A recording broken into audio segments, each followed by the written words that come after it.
Hi, everyone. It's Emil. It's Emil Guillermo.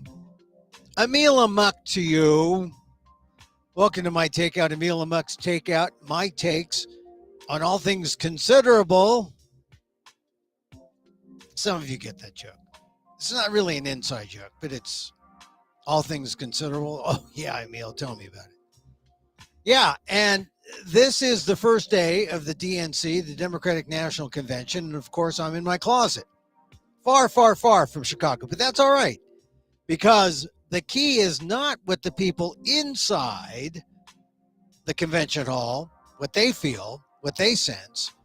It really is what everyone else senses outside, because those people inside, they're the 40% like Trump, 40% like Harris, the 20% in the middle, and the super fine group within that 20%, the maybe 6 to 10% who are susceptible to change.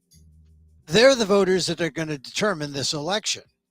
And so really, if you're not there, this convention is really for you.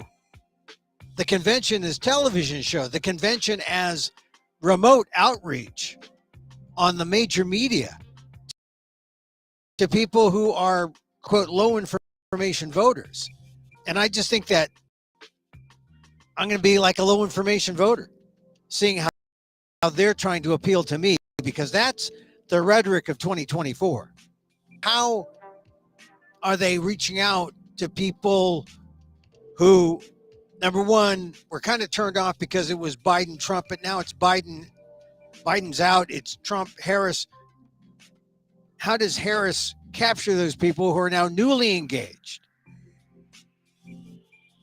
And you do it with the convention as TV show. Now, we're kind of used to it a little bit because 2020 was totally a television event.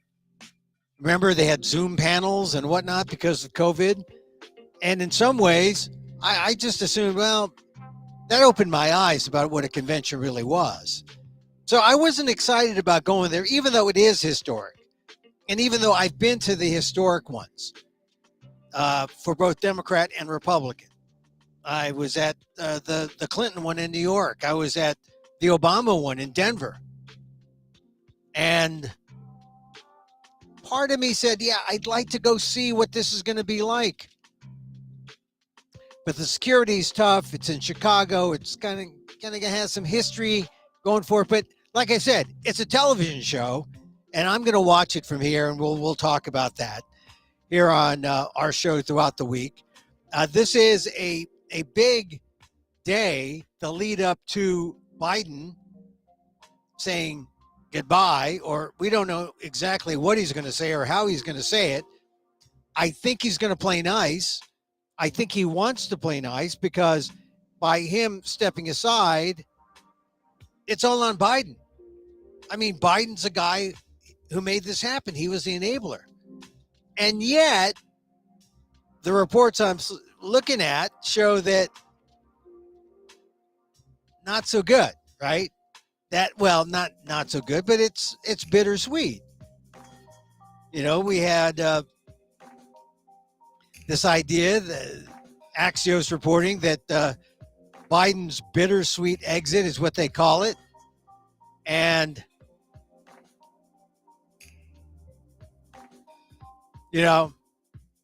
Biden's friends say that as the president heads to his Democratic National Convention, he's relieved, he's nostalgic for all the things he did as not just president, but as a legislator, right? But also still, this is the quote, still stunned and pissed about the way he was pushed out of his reelection race.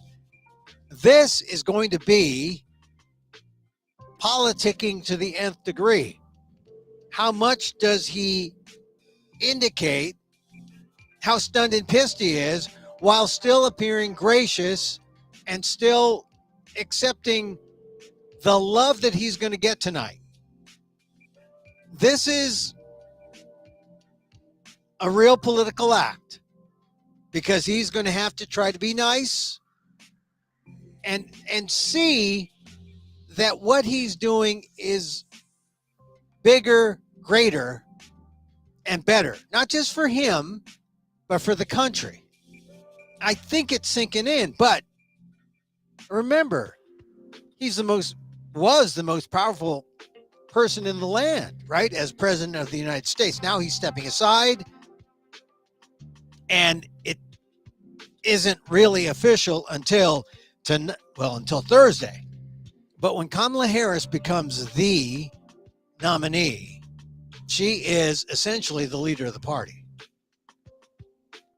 Leader of the party. And he's the president. He's lame duck because he's got his 80 some days or 100 and something some days until he's out. He's still president, but lame duck, and he becomes lamer tonight when Kamala Harris becomes not just the nominee, but as nominee, she becomes leader of the party. So reports by Axios says that Biden, 81, will give a speech that will be a heartfelt passing of the torch. He's 81. Harris is 60. I mean, that's 21 years there. That's a generation. Hard to believe, though, that no boomer was in position to take over. And by boomer, I mean Biden's 81, someone in their late 60s, 70s, sort of a tail end boomer. Someone 68 to 70 who would have been younger and could have stepped in. No one. But now it shouldn't be an age thing, but it is. And we saw what that means. Biden is, I mean, a lot of people just thought he was old. He proved it. And now that Harris is taken over, a lot of people just say, oh, the enthusiasm is back. Her enthusiasm is up. And Biden, I mean, if she screwed up and if she wasn't very good at what she's doing now, it wouldn't be so melancholy. But the fact is, she is good. She's improved the ratings in the polls. She's even beating Trump in some states, doing better than Biden against Trump in some swing states. And now they're looking at even more avenues to get to 270 versus the one avenue that Biden had, which is win Wisconsin, Michigan, and Pennsylvania. And barring that, there was no way. Now, Kamala Harris has opened up all these different avenues to victory, potentially to victory. And that's just got to bug Joe Biden. I mean, we'll see tonight when we see the speech. But put yourself in his shoes.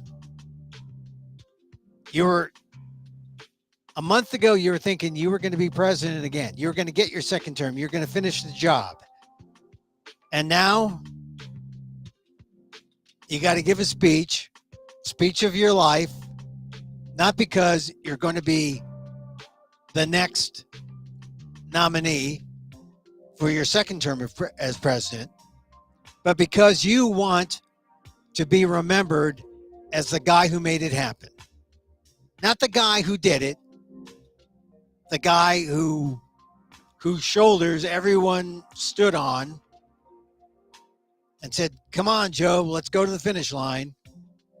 You're the guy who opened the door and allowed the Democrats through. Almost as significant. You'll ultimately get through the door too, but Kamala goes first. You enabled the door to be opened because you believe in democracy, you believe in America. And, tonight will be a chance to say that and say that look at the achievements that have been made possible by those beliefs. I mean, imagine 52 years in public office, senator. He was just 29. Judiciary, all those court battles, Anita Hill. Foreign Relations chair. He was chair of both. Vice president to president. That's a full life. That's a full life. And that is a qualified politician versus the former president. I still have to say I'm bothered when everyone says, oh, Mr. Trump, Mr. Trump. It's almost like, oh, hey, listen, you're reading too much New York Times. Because that's time style, second reference. By, Trump, first reference, second reference, he's Mr. Trump. But I want to, do they say Kamala Harris and then on second reference say Ms. Harris or Mrs. Harris? It just strikes me as odd every time I hear people say, Mr. Trump did this, Mr. Trump did. He's just Trump. He's just Trump. Unless you have more than one Trump in the story, he's just Trump. Here's a big picture. For the first time in the epic life of Scranton Joe, it's the end of the road. Until now, aides had compared Biden with a shark. To breathe, he has to keep moving. Now, the future holds a presidential library and retirement in Delaware. Axios reports that after a lifetime of maneuvering and strategizing, Biden has 5 months, roughly 150 days, to frame his legacy, and his staff tells us make a final mark, perhaps a Gaza ceasefire and hostage release deal. Now that would be good. But behind the curtain, Democrats are ecstatic in front of the curtain, giddy at Harris, but some in Biden's innermost circle, according to Axios, there is still a kind of astonishment at how she instantly has become a political star. And I don't know why, but the day of that debate, the day when she spoke out for Trump, people finally saw her in the way that she's always been. In fact, people were wondering after she came to Biden's defense after that dismal debate between Biden and Trump, people kept saying, well, what happened? Where's Kamala been? Why has the Biden campaign kept her under wraps? Well, because she is that good. And to Harris's credit, she didn't want to upstage her boss. Boss, who your boss is, where you are in relationship to your boss, that is so important in politics. And if you got a boss and it's raining, you're holding the umbrella. That's the way it is in Washington. And when your boss gets kicked around, you're out there defending. And Kamala Harris, yes, sir, that's my boss. Joe's the guy. He's going to be back. But you saw what she could do. Everyone knew it, even though some of those stories over the first 4 years were pretty negative about Kamala Harris. And the right would get away with making claims like, oh, she can't speak. She can't speak off the prompter. It's all word salad. It's all BS, all word salad. No, it's not. She's smart, smarter than you think. And she's a star. She's glamorous. I mean, Donald Trump has no answer. He actually had to cop to the idea that, yeah, she's a beautiful woman. She's beautiful. But Trump said, but I'm better looking, he said. And he meant it, too. He said, I'm better looking than Kamala. And for the first time, he said her name correctly. So he's running scared. He's doing his phantom roadshow while the Democrats are playing Monday through Thursday. Trump is out there in all the swing states trying to show, hey, I'm better looking. No, he's not. Not by a long shot, right? Not by a long shot. Every good talk show has a swish. I had to get my swish in order there. So Biden backers, his inner circle, they blame the press for forcing him out. And they seethe when they see favorable coverage of Harris. Fawning coverage. It's not really so much fawning. It's just that, hey, for once, it's a live body. It's someone exciting. Someone, she hasn't given an interview, but in due course, doesn't have to give it all right now. They know the best thing for Biden's place in history is for her to win. So that's what's tempering any pot shots at Harris. Because at least, right, it's like Biden's the agent of change. He's the guy who gets 10 to 15%, right? The agent. The talent, Harris. Biden's the agent. Opens the door, lets her go. She's golden. But the inner circle's mad because the last 4 years have been doubts about Harris, both as a politician, as a leader, as a governor, or as a governing official. And now the embrace is like makes the rejection feel even more brutal, which I kind of get, but it's also real. Biden was like a shiny cadaver, with a recording that, like a Chatty Cathy doll, say, the inflection point, we've reached the inflection point.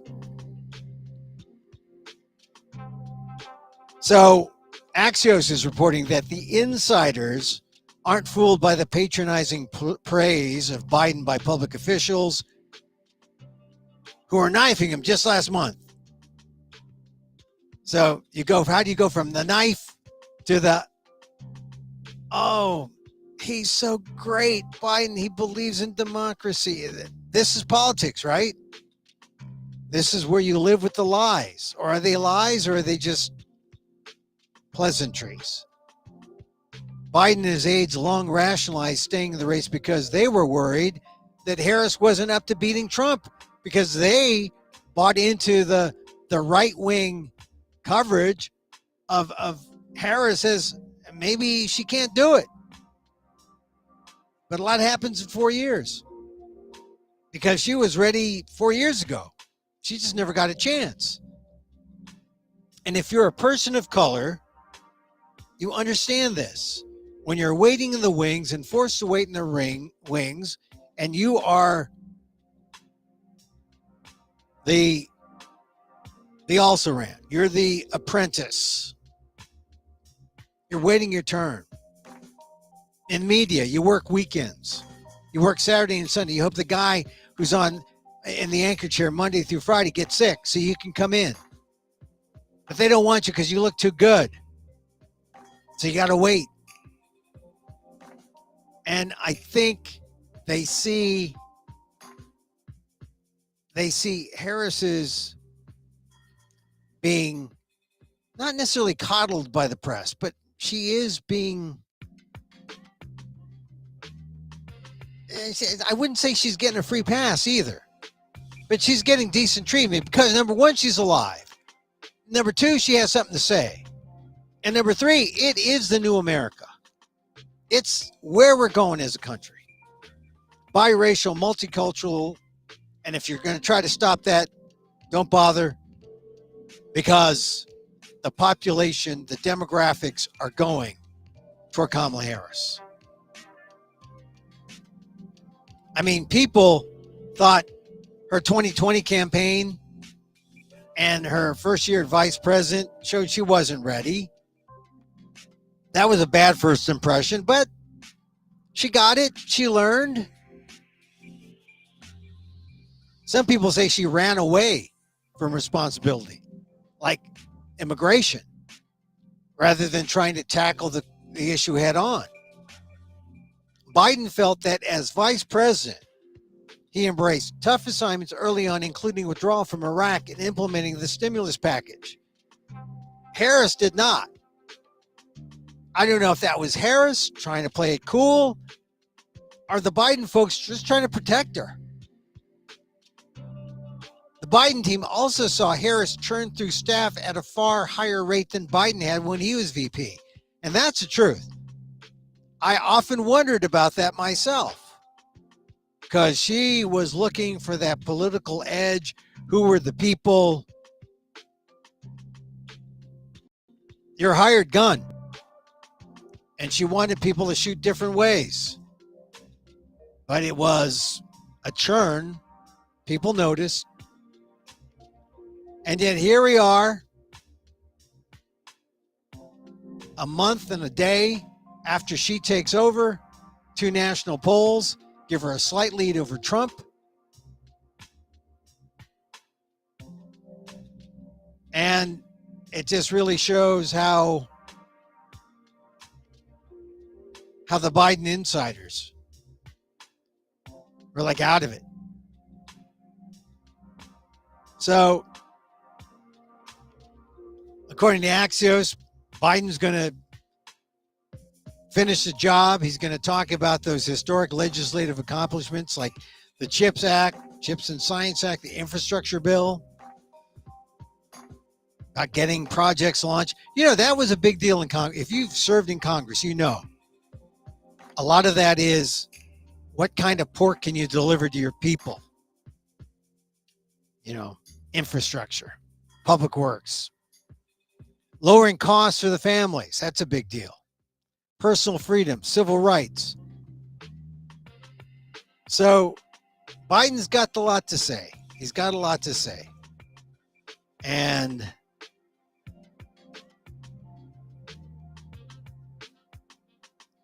you know, the Biden team is going to have to live with the fact, not that they lost, not that they were pushed out, but that they enabled Harris to emerge. And what looks like she's on her way to edging out. It's going to be close, but she is going to edge out Donald Trump. So we'll see Biden tonight. We'll see how he deals with it. And to the degree that he deals with it well, it will be a sign that he's ready to play politics. He's ready to be seen as the kingmaker,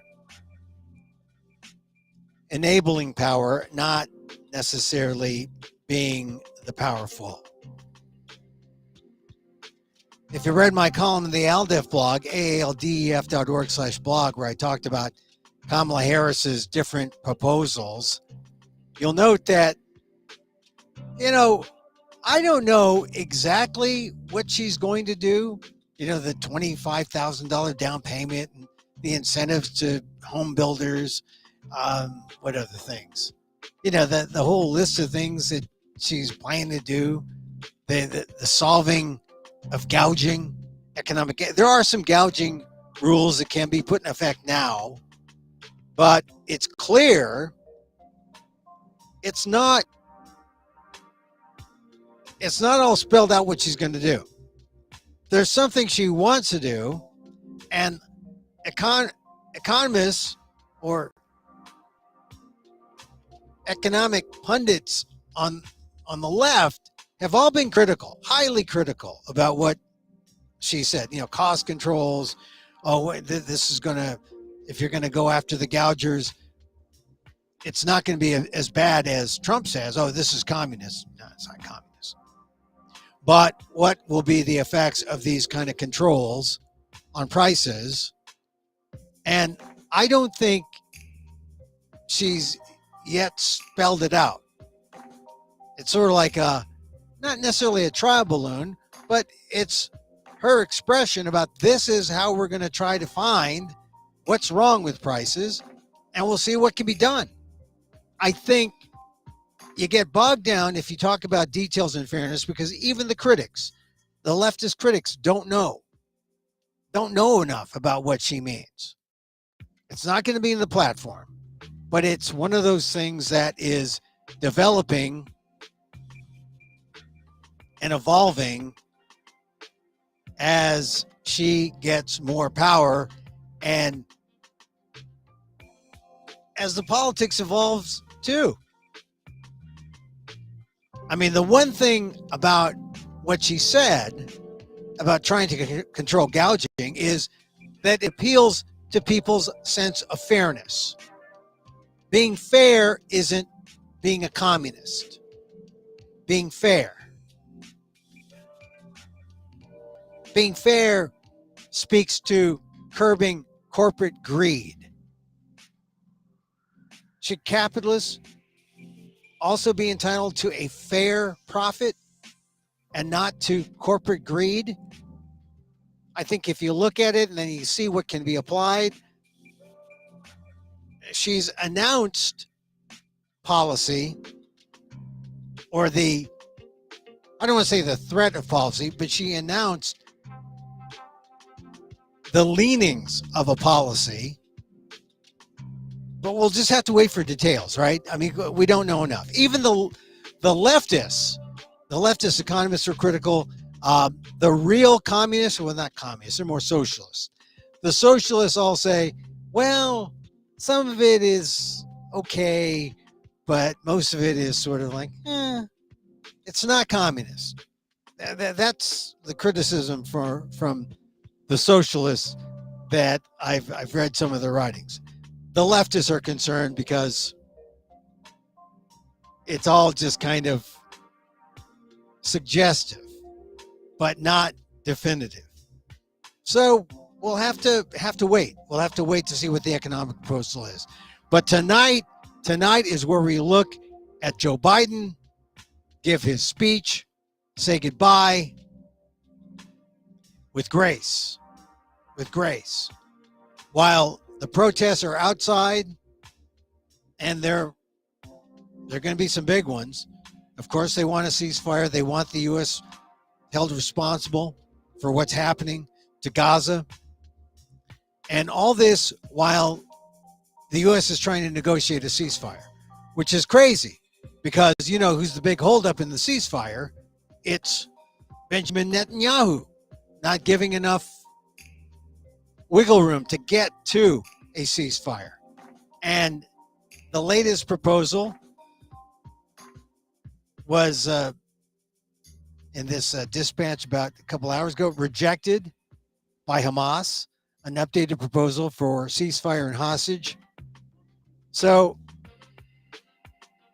and they blame Netanyahu, Israeli Prime Minister Netanyahu, for moving the goalposts, they say, and the U.S. for indulging him, which has always been the big complaint about the U.S. We give so much money and so much support to Israel, and yet we do not get the kind of respect back from Israel in terms of their willingness to do something like a ceasefire. In fact, some people are saying, Netanyahu's guilty of some double talk. And all of it, it's a good show that the U.S. is talking, that the U.S. is trying. It's going to take time, and it could take the full 5 months that Joe Biden has left. But if he's looking for a capper on his legacy, aside from being the guy who opened the door for Kamala Harris, then the guy who brought peace to Gaza, the guy who brought the hostages home, that would be a pretty important legacy. Although,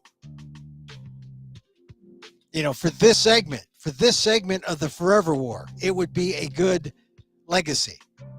But it is still just a leg of the Forever War.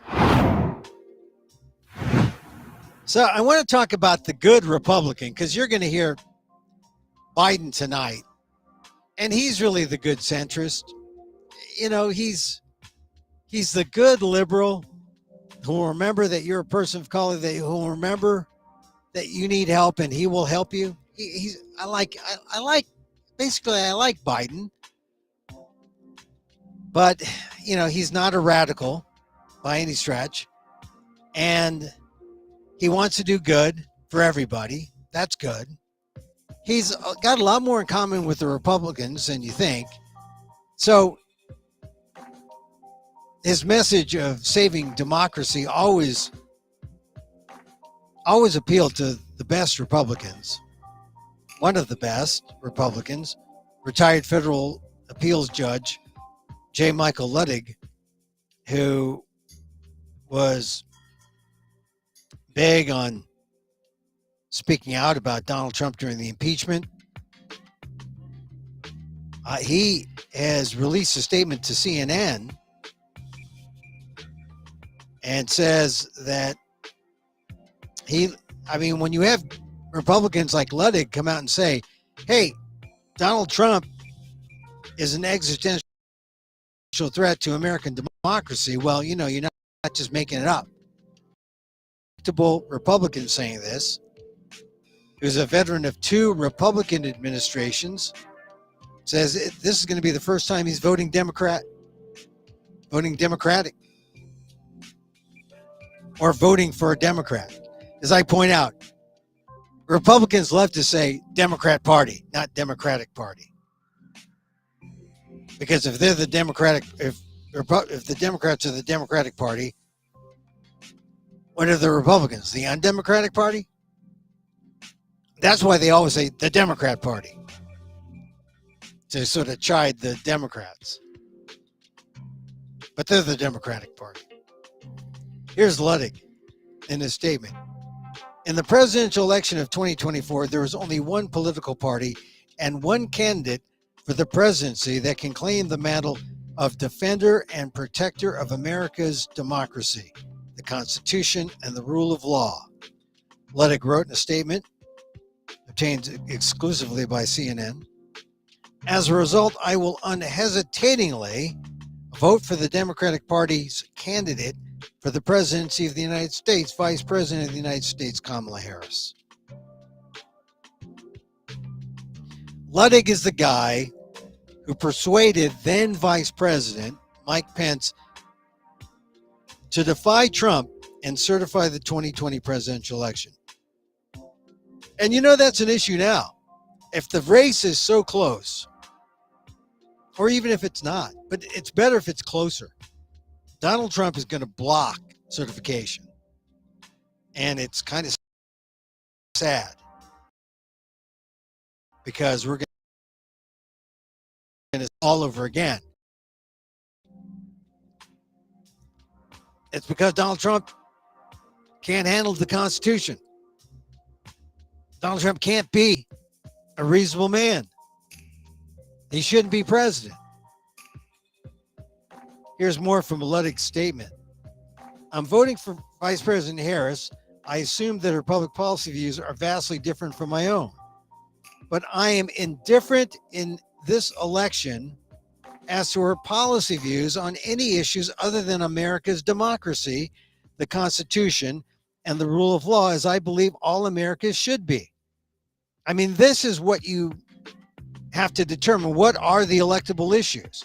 Some people will say it's immigration, it's the economy. Those are the big two: immigration, economy. Luttig says, hey, forget about all that. Who's defending democracy? Who's defending our way of life? Because, as Luttig puts it, the corrosive effects will echo through for generations. So Michael Ludwig's statement on CNN, he's voting for Harris.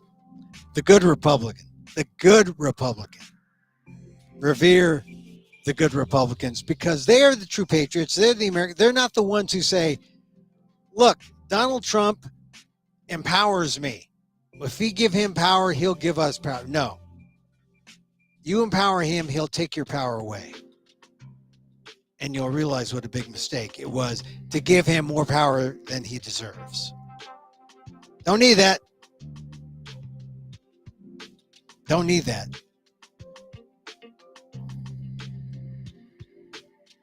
Donald Trump, he should not be president. Again, Michael Ludwig, a Republican, understands that, realizes that, and see his statement on CNN. On not the website, but on, or not the TV, but on the website. Because on the TV, they're just talking about, tonight's speeches before they happen. Then they'll show the speeches. I think Joe Biden is going to do a good job tonight. I think he is. It's a TV show. It's a TV show. He wants to do a good job. All right, we're going to wrap it up tonight, or wrap it up for tonight. I want to talk about my the show I'm doing. I was on KOOP Austin today talking about the show I'm doing with my friend Erilyn Hughes, also known as the Queen of Weird. She did a documentary called Love in the 60s about 20 years ago or so, when she was, the hippie era. And then it's about her being in her 60s, and how she dealt with being what would be a nice term? An active member of the 60s. Well, now she's not in her 60s. She's more like in her 70s and 80s. And she's become a storyteller, master storyteller. I met her. There's our picture. If you go to Eventbrite, you can go to this site and read all about two storytellers. Erilyn Hughes meets Emil Guillermo. Emil Guillermo, yeah. And it's on Eventbrite, EVENTBRITE. Look for September 3rd in Austin, Texas. I'm going to Austin, Texas, Unity Church of Austin. And it's Erilyn and I meeting for the first time. We've never met. We've met in class, on a Zoom class. And the power of the event is we're friends through story. Story is the most intimate thing you can share with another person. Your truth, your story. We're very different people. I mean, she's from Oklahoma. I'm Filipino. She's a, wild 60s. She had a slight bout as a dominatrix. A nice one. Me, I've been married 30 plus years. I have 3 kids, And yet, we were attracted by story to one another. Our stories were powerful. We're going to share how our friendship has connected us because of story.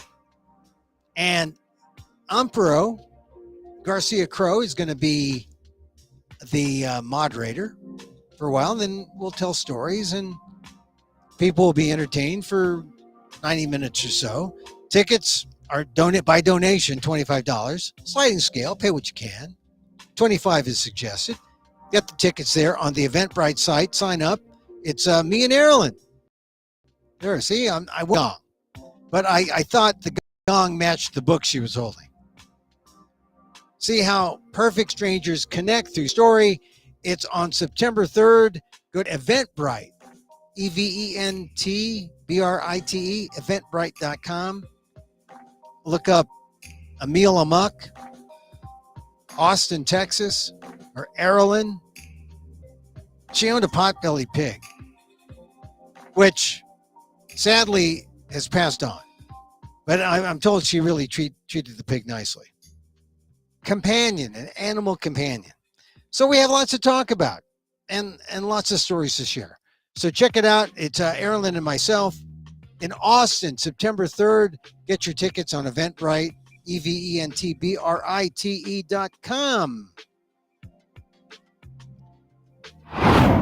And we'll switch out. Hey, everyone. Thank you. Thank you for joining me. Tough Monday in the Guillermo household. Tough Monday. A lot of bad news, good news, just news. But I'm buoyed up by the fact that Joe Biden's giving a speech tonight. And, really, that's why you go to conventions. You go for the rhetorical flourish. But you can watch it better from home. I mean, really. I thought of going to Chicago, but the thought of Chicago right now does not sound appealing. So I'll tell you what I think about the speech and the other speeches. I mean, there's some other people speaking. Sometimes they'll say something. AOC speaking tonight. Joe Biden speaking tonight. We'll see who else is on the undercard. It's like boxing. Got an undercard, got a main event. The main event is Joe Biden. Hillary Clinton is speaking. I don't know. Joe Biden, no. He's going to be the guy. He's going to be tonight. I want to thank all the people at KOOP. I did something there talking about the Storyteller show. That'll be fun. September 3rd. Don't forget it. All right, so we like to end the show with a little loving kindness. Man, loving kindness, so important. Over the weekend, I'll talk about this tomorrow. I saw Baby Reindeer. What do I do? There's the tickets. Baby Reindeer. If you haven't seen Baby Reindeer, it's on Netflix. Nominated for something like 11 Emmys. Emmy's going to be passed out in September. I'm telling you, it is strange. Not strange. It just brings out a lot of eerie feelings you might have on some topics. Some suicidal things, some,